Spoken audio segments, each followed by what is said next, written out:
Selamat pagi, perkenalkan nama saya Vena Febriani, saya dari kelas C11. Di sini saya akan menjelaskan tentang sakramen. Kata sakramen berasal dari bahasa Latin sacramentum, yaitu hal-hal yang berkaitan dengan yang kudus atau yang ilahi. Sakramen juga berarti tanda keselamatan Allah yang diberikan kepada manusia untuk mengkuduskan manusia, membangun tubuh Kristus, dan akhirnya mempersembahkan ibadat kepada Allah.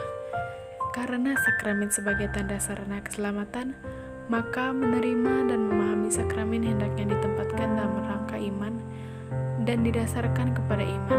Sakramen biasanya diungkapkan dengan kata-kata dan tindakan. Maka sakramen Gereja Katolik mengandung dua unsur hakiki, yaitu forma, artinya kata-kata yang menjelaskan peristiwa ilahi; materia, artinya barang atau tindakan tertentu yang kelihatan. Dalam Gereja Katolik, kita mengenal 7 sakramen, yaitu 1. Sakramen Baptis, 2. Sakramen Ekaristi, 3. Sakramen Tobat, 4. Sakramen Krisma, 5. Sakramen Perkawinan, 6. Sakramen Peminyakan, dan 7. Sakramen Imamat. 1. Sakramen Pembaptisan. Sakramen baptis merupakan sakramen yang pertama kali umat Katolik terima sebelum mereka menerima sakramen lainnya. Pada saat penerimaan sakramen baptis, kita diperciki air, kemudian diolesi minyak, serta diberi kain putih dan lilin bernyala. Hal ini merupakan lambang bahwa kita telah bersih dari dosa asal dan siap menjadi terang bagi sesama.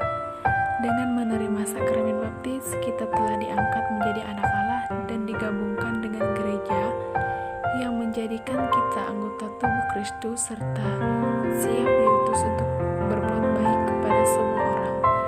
Pembaptisan hanya dapat diterima satu kali untuk selamanya, namun meninggalkan material rohani yang tidak dapat dihapuskan. 2. Sakramen penguatan atau sakramen Krisma.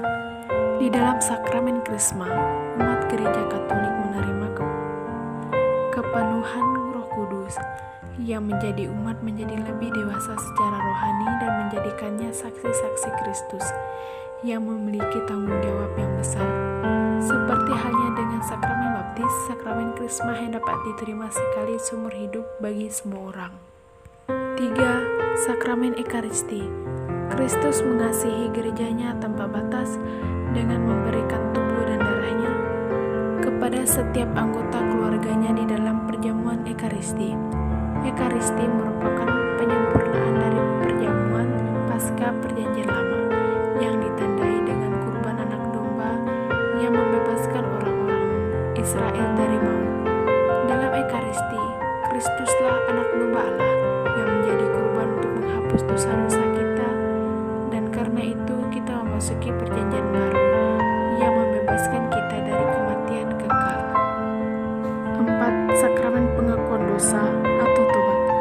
Setiap orang pernah berbuat dosa. Dosa merusak hubungan sesama manusia dan Tuhan, sehingga membuat kita merasa tidak senang dan bahagia. Oleh karena itu, Bapa menganugerahkan kepada kita sakramen tobat atau pengakuan dosa. Pada sakramen ini kita mengakui dosa-dosa kita kepada imam, karena Yesus Kristus sendiri telah memberikan kuasa kepada para imamnya untuk melepaskan umatnya dari dosa-dosa setelah kebangkitannya. Melalui sakramen tobat kita menerima pengampunan dosa dari Allah Bapa, beserta rahmat-Nya yang dapat membantu kita untuk menolak godaan dosa di waktu yang akan datang, sehingga menjadikan hidup kita lebih damai. 5. Sakramen pernikahan. Sebagian besar orang dipanggil untuk kehidupan berumah tangga. Melalui sakramen perkawinan, Tuhan memberikan rahmat yang khusus kepada pasangan yang menikah untuk menghadapi bermacam tantangan dan mungkin timbul, terutama sehubungan dengan membesarkan anak dan mendidik mereka untuk menjadi para pengikut Yesus yang sejati. Dalam sakramen perkawinan terdapat 3 pihak yang dilibatkan, yaitu mempelai pria, mempelai wanita, dan Allah sendiri.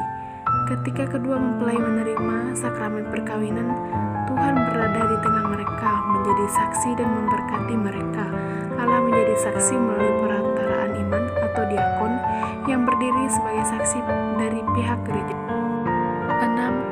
sakramen tabisan atau imamat. Para imam merupakan yang dipanggil secara khusus oleh Tuhan Yesus untuk menjawab panggilan Tuhan tersebut, maka mereka harus mengikuti pendidikan di sekolah seminari, menengah, tinggi, serta menjalani masa orientasi di pastoral di tengah umat. Setelah menyelesaikan tahapan pendidikan tersebut, maka mereka ditebuskan oleh uskup untuk menjadi seorang imam. Pada saat ditebuskan itulah mereka menerima sakramen imamat dengan mengucapkan janji untuk taat kepada pemimpin gereja Katolik, untuk hidup miskin dan selibat, yaitu tidak menikah. 7. Sakramen urapan orang sakit. Alkitab mengajarkan jika kita sakit, maka baiklah memanggil ketua gereja untuk mendoakan dan mengurapi kita dengan minyak di dalam nama Tuhan. Dan doa yang didoakan dengan iman ini akan menyelamatkan kita yang sakit dan mengampuni dosa kita. Oleh karena itu, sakramen urapan orang sakit ini tidak hanya dimaksud untuk menguatkan kita dari waktu sakit, tetapi juga untuk membersihkan jiwa kita dari dosa dan mempersiapkan kita untuk bertemu dengan Tuhan. Sekian penjelasan ini, saya ucapkan terima kasih.